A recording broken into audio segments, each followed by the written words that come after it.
Bom, meu nome é Felipe Rossi, eu sou pediatra, sou neonatologista como especialidade, então minha atuação sempre foi dentro de UTI de prematuro, UTI neonatal.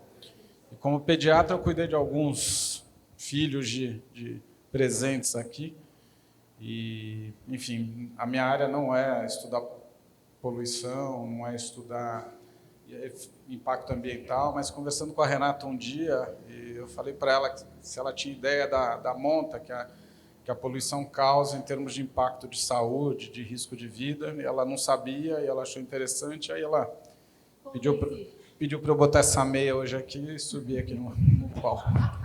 Então, pelo menos não é eterno, né? Então, bom, e aí estudando esse tema, eu vi coisas que foram muito super legais, então para mim foi muito rico, e vou passar algumas coisinhas para vocês, porque realmente seria um tema para ter seminários e dias de discussão. Então, quando eu soube que eu vinha para o Jalapão, essa foto da definição não está muito boa, mas a pessoa que imediatamente me veio à cabeça foi o Lalo. O Lalo é uma pessoa muito especial para mim, é um fotógrafo, as filhas foram clientes meus e da Flávia, e o Lalo, ele é um fotógrafo que ganhou o último prêmio de fotografia do World Press, que eu acho que é o principal prêmio de fotografia, e ele tirou as fotos agora do Pantanal, né? Então esse foi o prêmio dele de impacto ambiental mundial. E o Lalo, 20 anos atrás, lançou esse livro que eu coloquei para vocês, Nas Asas do Correio Aéreo Brasileiro, que era um livro que sobrevoava de São Paulo a Belém do Pará, o antigo trajeto do Correio Aéreo, né? E ele ia num monomotor fotografando esse outro aviãozinho vermelhinho. Tem umas imagens incríveis, e ele me falou na época, 20 anos atrás, que ele achou o Jalapão a região mais bonita que ele sobrevoou. Então, eu tinha uma curiosidade e foi uma chance ter vindo para cá. Então, na verdade, era para mostrar aquelas imagens, né? A gente vai falar de poluição e a gente está nesse lugar maravilhoso, de novo, fotografado muito melhor pelo Lalo, mas essas são as imagens que a gente teve vindo para cá. Então, realmente, a gente está num lugar especial, né? O primeiro slide que eu tinha pensado em abrir a apresentação, você vê que eu fui colocando umas coisas até agora, 5 minutos atrás, era alguma coisa tentando pensar qual que é o link, né? Qual que é a ligação entre poluição e saúde, ou talvez poluição e doença. E se o progresso e a modernidade precisam nos impactar trazendo a poluição. A gente vai ver que é difícil fugir, mas que tem 1000 maneiras de minimizar isso.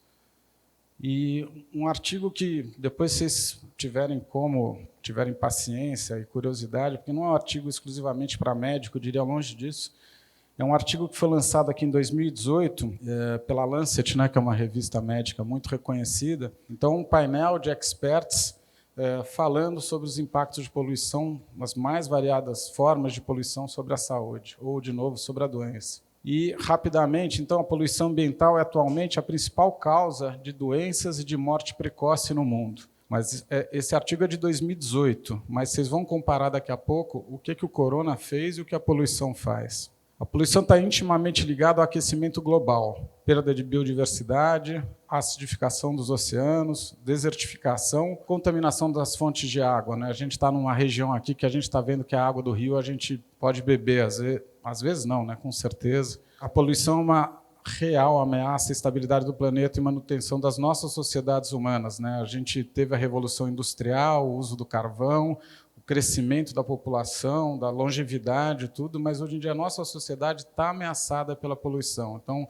isso aí virou um paradigma, né? Como você elenca e escolhe os seus caminhos daqui para frente. Não dá mais para realmente permanecer adiando isso. Poluição industrial, veicular e química são subvalorizadas. Elas são difíceis de serem provadas ou demonstradas nos custos, e elas impactam o custo de saúde, impactam o custo de baixa da produtividade, como vocês vão ver daqui a pouco, e elas são mais graves. Existe uma questão social na poluição. Sempre os mais frágeis são mais frágeis, continuam sendo também nessa área.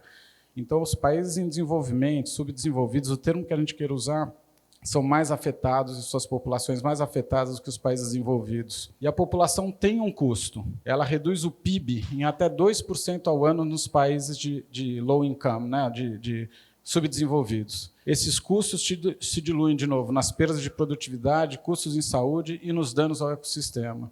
Então, a poluição não é algo que a gente faz, como na primeira imagem, que você produz e ela vai trazer... não vai trazer impacto, ela traz, inclusive, impacto financeiro aí negativo. Certamente, o crescimento desordenado e descontrolado das cidades, né? Se a gente não tiver um bom ordenamento, aumento de demanda de energia, a mineração, fundição, uso de pesticidas, herbicidas em larga escala, como a gente consegue criar uma maneira orgânica, sem uso de pesticidas para alimentar tantos milhões de seres humanos, o desflorestamento, tudo isso, hoje em dia, desbancou a poluição, que era a maneira inicial de poluição do ser humano.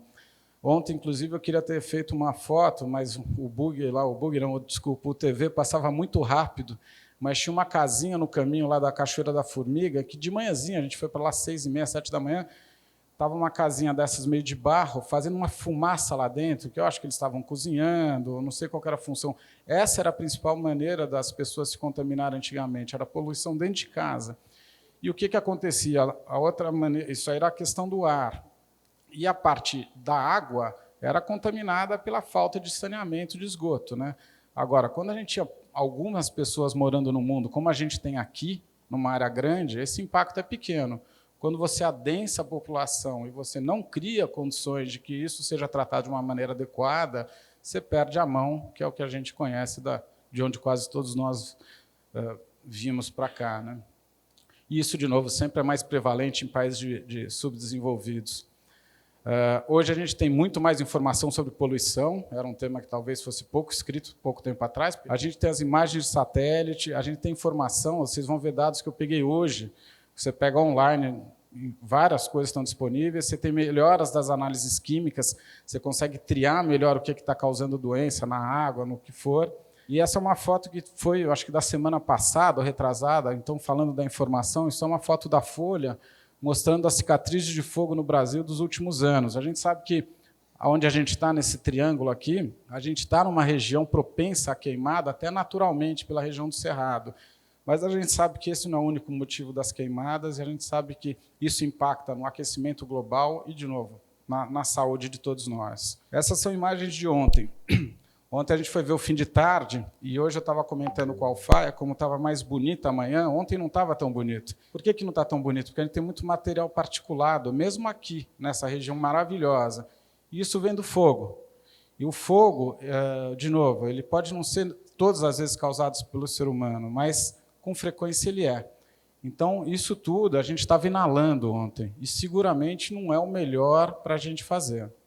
A poluição é um fator causal de doenças não transmissíveis, né? Então, a asma, os cânceres, né? As neoplasias, alterações de neurodesenvolvimento, malformações congênitas. Quem não lembra das anencefalias de Cubatão, né? Anos atrás, crianças que nasciam sem cérebro pelo grau de poluição que tinha nas indústrias lá, AVC, doença pulmonar obstrutiva crônica, todas essas doenças têm impacto na sua mortalidade pela poluição. O que a gente chama de poluente? O poluente é qualquer substância presente no ar e que, pela sua concentração, ele se torna impróprio, nocivo ou ofensivo à saúde. Então, a qualidade de vida ruim é um efeito da poluição e deve ser quantificado. Poluição atmosférica é medida pela quantidade de substâncias poluentes presentes e pode ser classificada em duas categorias, os poluentes primários e os secundários. Isso aqui está aqui só porque, por exemplo, o ozônio, que é um grande problema de poluição em São Paulo, na beira do Parque do Ibirapuera, para quem está correndo ali perto da 23 de maio, o ozônio é um poluente secundário.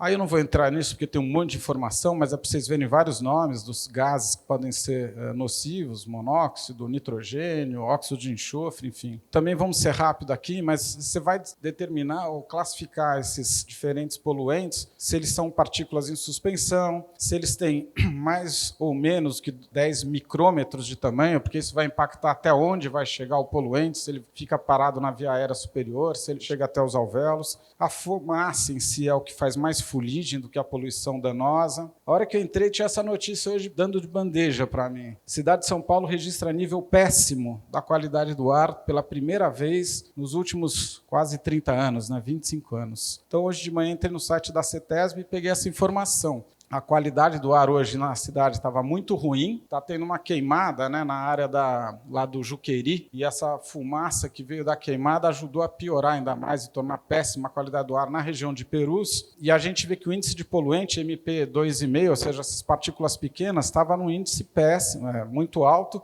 e já vem essa orientação, que a gente estava falando do impacto na qualidade de vida, que as pessoas, os idosos, devem evitar esforço físico. A gente sabe que durante o dia, com o calor, o ozônio aumenta, então durante o dia, mesmo num horário de maior insolação, esse efeito vai ser pior. Você pode ter aumento dos sintomas cardiovasculares. Quando a gente fala de poluição, que a gente sempre pensa que ela é desigual. E a cidade de São Paulo e o Brasil é extremamente desigual, E a gente vê que a gente tem um ponto vermelho aqui, que é o pior ponto no mapa da cidade, que é Osasco, uma região que a gente sabe que tem a marginal ali parada, a saída de estrada, ainda tem indústria. A qualidade do ar de São Paulo melhorou muito desde que as indústrias saíram de São Paulo.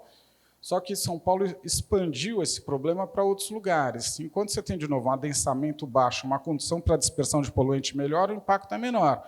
Mas isso aconteceu na Índia. Estava revendo agora com a Flávia, Bhopal. Na Índia teve um transporte de uma indústria num navio dos Estados Unidos de pesticida para dentro da Índia.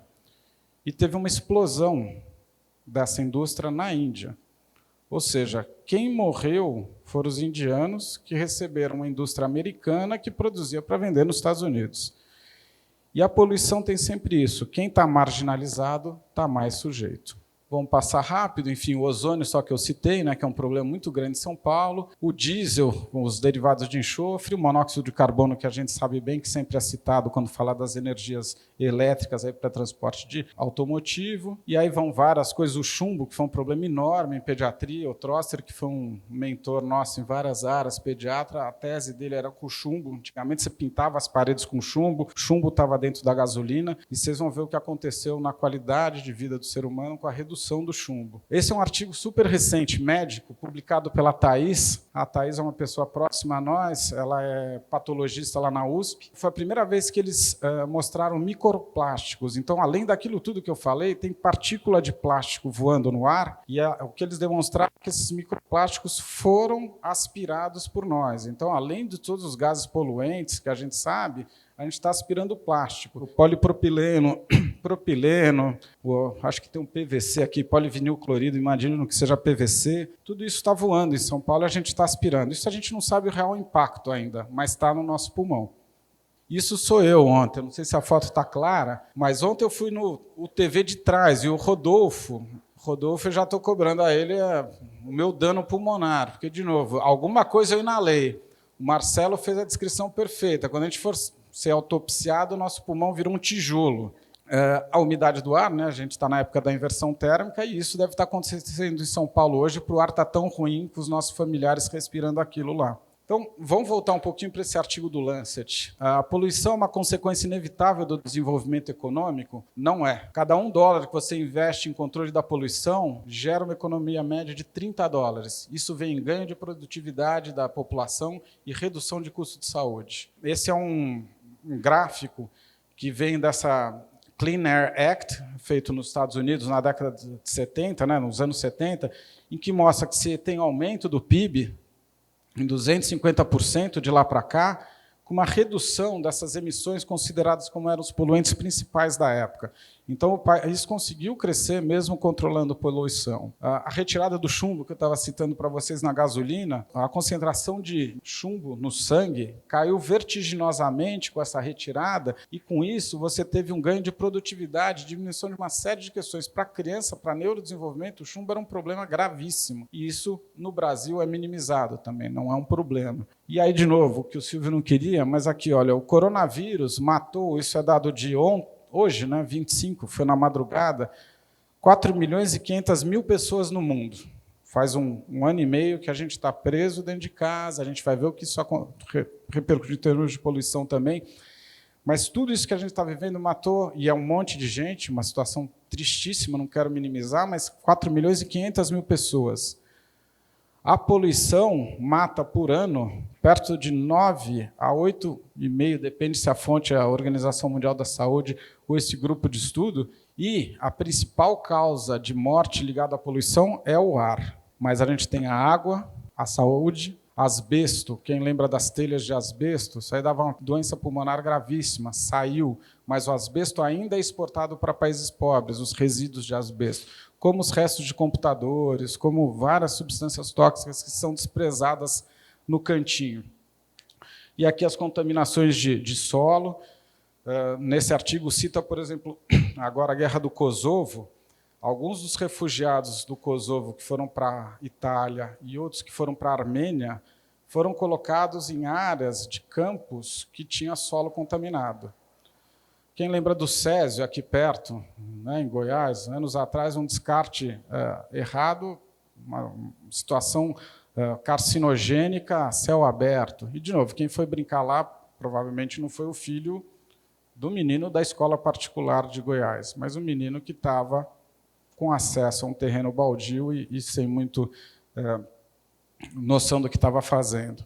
Aí vem aquelas mortes, motivos de morte clássicos, né? Cigarro, AIDS, malária, tuberculose, doenças infecciosas, alcoolismo, malnutrição, uso de drogas, guerras, dados de 2015, poluição, é o que mais mata. Quando você tem doença pulmonar obstrutiva crônica, câncer pulmonar, se aumenta 40% a 50% o risco de morte se você fica em ambiente poluído. Doenças cardíacas, derrames, né, os AVCs, doenças cardiovasculares em geral. E, de novo, esse mapa a gente conhece bem, né? O desenvolvimento e o subdesenvolvimento, acima ou abaixo do Equador, mais ou menos. Mortes ligadas à poluição do ar. Onde o mundo está andando hoje em dia com muita indústria? Aqui as antigas regiões ali da União Soviética. E a África? A África é tudo que... Eu não conheço a África, mas imagino um lugar verde, com natureza, mas é extremamente poluído e agredido por conta dos países desenvolvidos.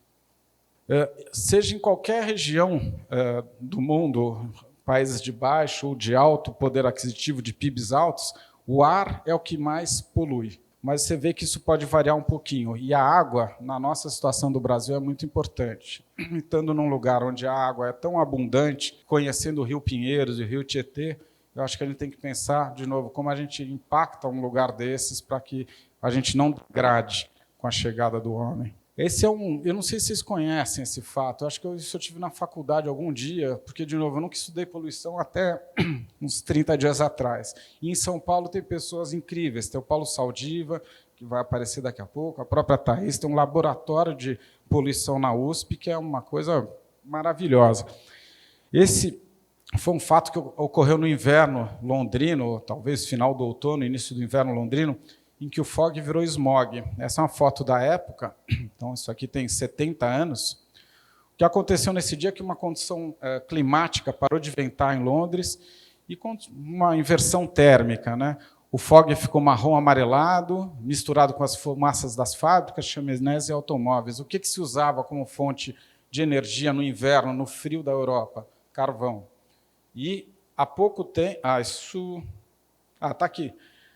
Pouco antes, eles tinham feito algo que a gente fez também em São Paulo, por exemplo. A gente tirou os simpáticos ônibus elétricos que paravam o trânsito, que atrapalhavam, que soltava do fio. Eles tiraram os bondes e fizeram os 2 andares, provavelmente aqueles vermelhinhos. Então, tinha tudo a favor de criar fumaça, né, poluição na cidade. Mais de 4.000 mortes ocorreram nesse dia relacionado à poluição. Foram 4 ou 5 dias relacionados à poluição. Eles citam que os efeitos residuais duraram quase 1 ano. E eles acham que 8 a 12.000 mortes se deveram a esses 5 dias de extrema poluição em Londres. Aqui são dados ao redor do mundo, um estudo recente do New England, mostrando as concentrações médias anuais de material particulado, né? Em vermelho que está pior, em roxo que está melhor, e são alguns lugares do mundo porque você precisa ter uma estação medidora de qualidade do ar. No Brasil, que a gente tem a CETESB. No caso, o material particulado 10, que é o maior, São Paulo fica amarelo, 61 e 80. Hoje a gente viu que lá em São Paulo está batendo 150.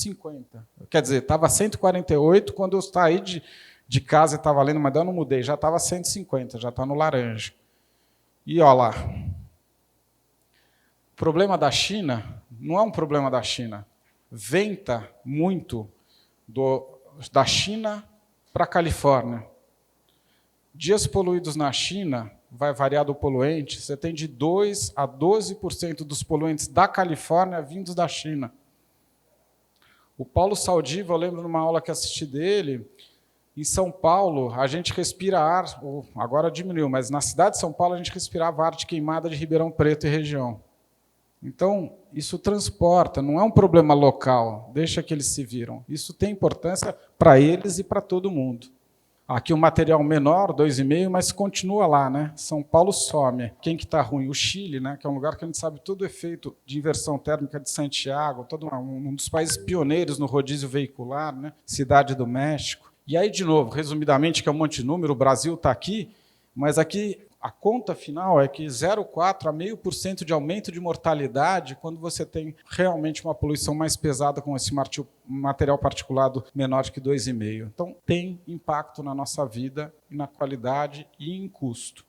No Brasil, estima-se que a gente tem ao redor de 50 mil mortes por ano que são atribuíveis à poluição. E, de novo, temos lá a China e temos a Índia, né, que é uma população gigantesca e a gente sabe que uma condição aí social muitas vezes difícil.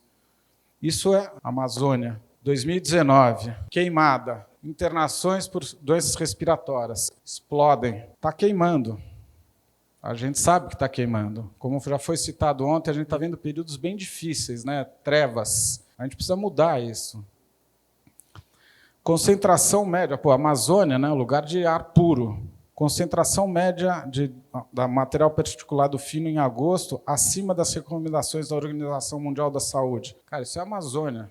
Imagina São Paulo. Quando o coronavírus apareceu, amarelo e vermelho são os índices de poluição mais altos. E depois de alguns dias, o que aconteceu? Isso foi em Wuhan, onde tudo apareceu. Foi um morcego, não foi um morcego. Mas olha o que aconteceu antes e depois. Limpou. Por que limpou? Porque a gente parou de poluir. 2021, tempestade de areia e poluição, material particulado fino em Pequim. Cara, Pequim é uma cidade gigantesca, imagina o impacto disso daí. De novo, antes e depois.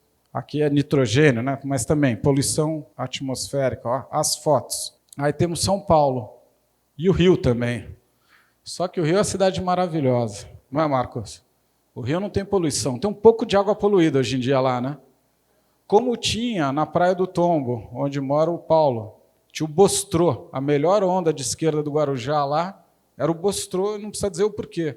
Hoje em dia sanearam aquilo e a Praia do Tombo foi recuperada. Mas olha o que acontecia, São Paulo tinha manchas de poluição que sumiram. E sumiu quando a gente ficou dentro de casa. Ou se a gente já tivesse a Zimete, com carros elétricos, patinetes, e a gente não estivesse gerando tanta poluição. E você tem, quanto maior a aderência ao isolamento social, melhor o ar. Mas a gente não faz isso no nosso dia a dia, né? A gente não fica voluntariamente em casa. E isso não aconteceu só com o Covid, aconteceu na greve dos caminhoneiros. Olha o que acontecia, na quinta-feira, dia 24, a qualidade do ar era boa, moderada ou ruim. Depois, quando parou o caminhão, ou parou a gente de circular, porque a gente não tinha gasolina, o ar vai melhorando. Ou seja, se a gente não rodar, a cidade não polui. Olha as fotos do dia ruim embaixo, quem chega em São Paulo de avião vê aquela capa. E aqui quem chegou também voando viu que tinha uma capa. É outra fonte, mas é ruim para a gente também. Em São Paulo, sem poluição. Essa foto mandou uma amiga nossa no grupo da faculdade esses dias, fim de tarde em São Paulo, lindo. Aí eu mandei o daqui, eu falei, não, São Paulo está bonito, mas... Agora, por que São Paulo está assim, bonito, e com essa cor meio roxa? Isso é ozônio, isso fica assim porque é poluição, isso não é bom. E aqui, essa aqui ficou bonita, eu não falei que tinha queimado aqui do lado. E, de novo, não é democrática a doença. Se você pega os índices de poluição, eles são piores nas áreas marginais da cidade, são piores nas áreas mais pobres da cidade. E é como diz essa música do Bob Marley, enquanto você não tiver uma qualidade da cor de pele, da cor de olhos, que é o que ele fala na música, vai ter guerra, vai ter war. Então, enquanto o movimento de construir um novo conceito de ocupação, de empresa e de atividade social, enquanto isso não englobar todo mundo, a gente vai ter guerra.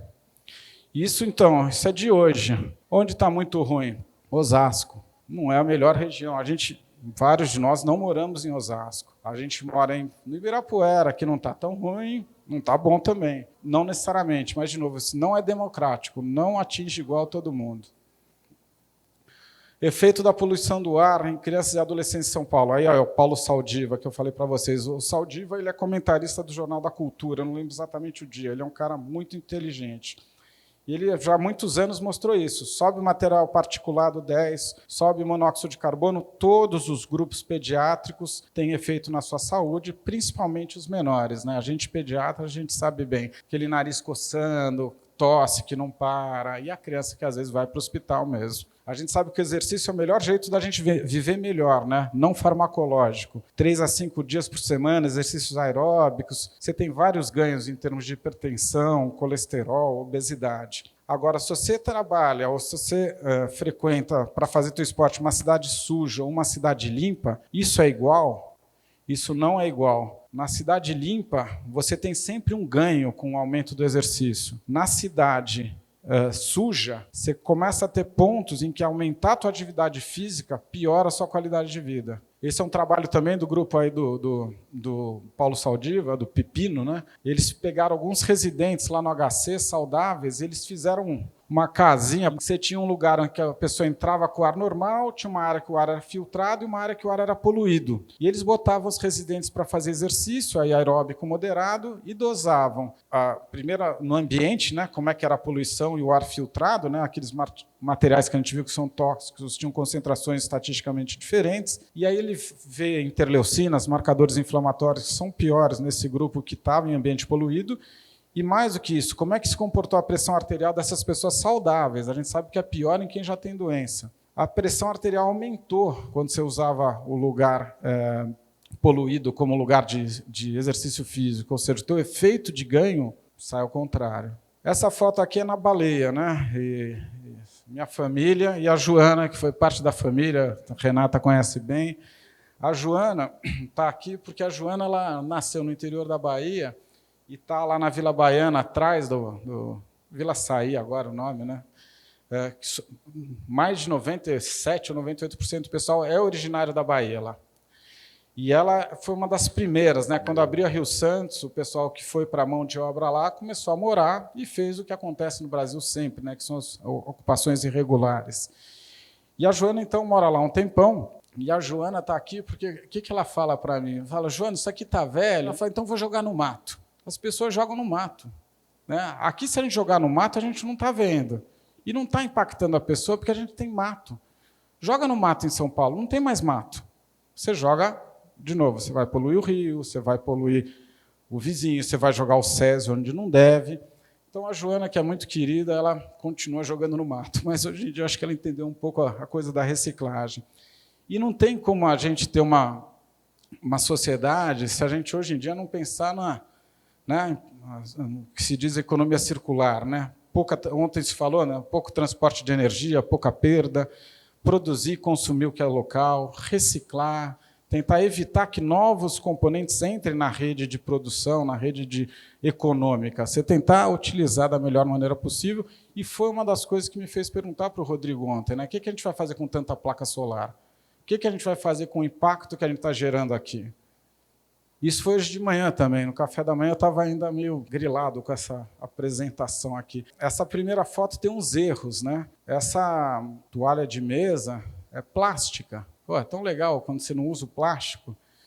E aí a gente tem uma coisa que hoje em dia me cheira um pouco de marketing, né? Porque eles fazem um Tetra Pak, mas eles fazem um Tetra Pak e diz que vem de um reflorestamento, madeira de reflorestamento. Mas muitas vezes o reflorestamento surgiu onde foi devastado antes. Enfim, e aí eu vi que num canto tinha uma garrafa plástica de água. Ontem eu fui almoçar aqui atrás também, o rapaz veio me dar um copinho de plástico. Puta, hoje em dia, eu pegaria anos atrás, hoje em dia eu falo, dá o de vidro, né? Dá o de vidro você lava. Aí é bom que lave com algo que não polua também. Mas, enfim, isso aqui é um dilema, de novo, uma situação que a gente está vivendo nesse momento, e ou a gente resolve, ou o mundo não aguenta mais. Então, dentro da filosofia aqui da Zimmet, a gente tem que reduzir os plásticos que a gente fornece. A gente tem que dar só o post-it que a gente vai usar.